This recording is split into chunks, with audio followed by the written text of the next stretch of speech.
Hi guys, welcome back to another video. Mình khóa song hi ala khat cover kan birthday in so Lizen's pop singer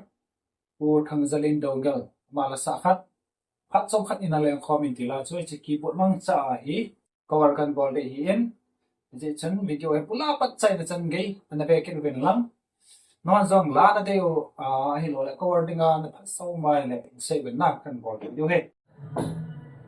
Okay, let's start.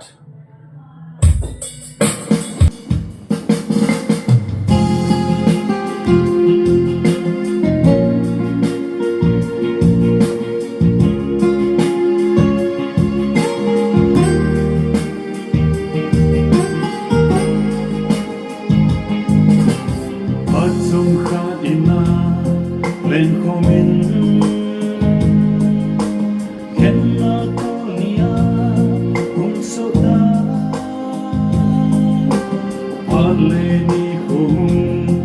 tung kita nung na mong thấy lo ô mô môi nang bầu na hi go cá sen ang lai coi cá sen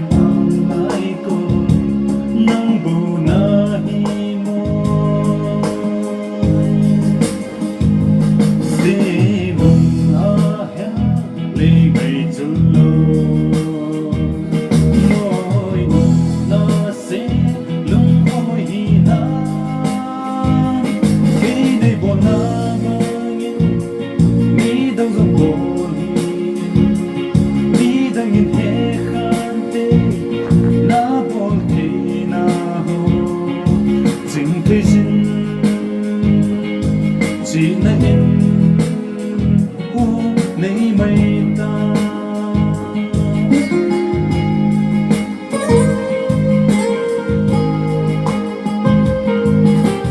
tâm dung yên kiên dung mình cô nhé khát đi cái dòng hung và im tinh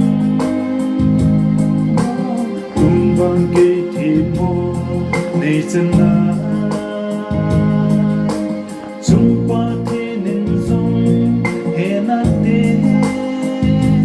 cây thì mô gì hằng nay bộ hiên gì hằng nắng thì mô gì hằng nắng bộ hiên gì hằng ôi cái lúc đi ngày chưa lâu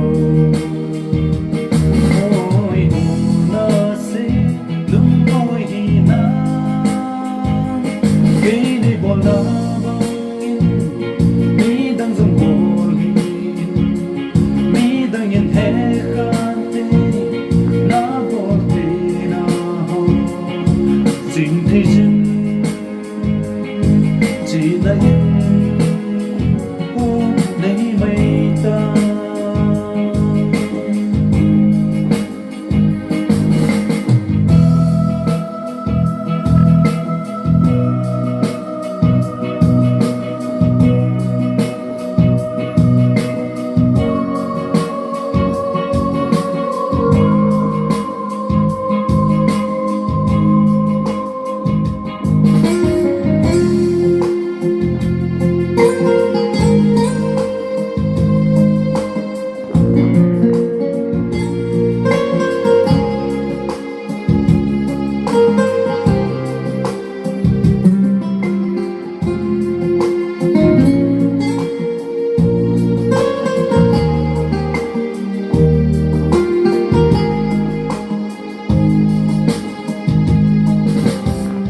tâm aka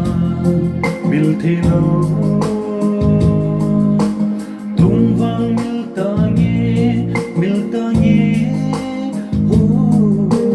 ken non mai koi nung lo na hi le na ke ni nan ham zang phata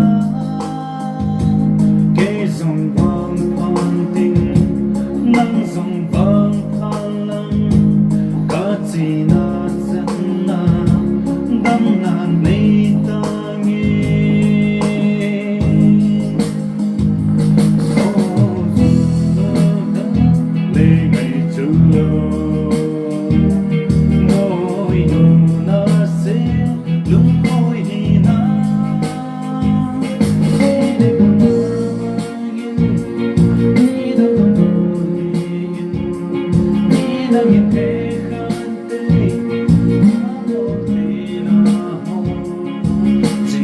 xin chỉ na in nei mai ta nei mai ta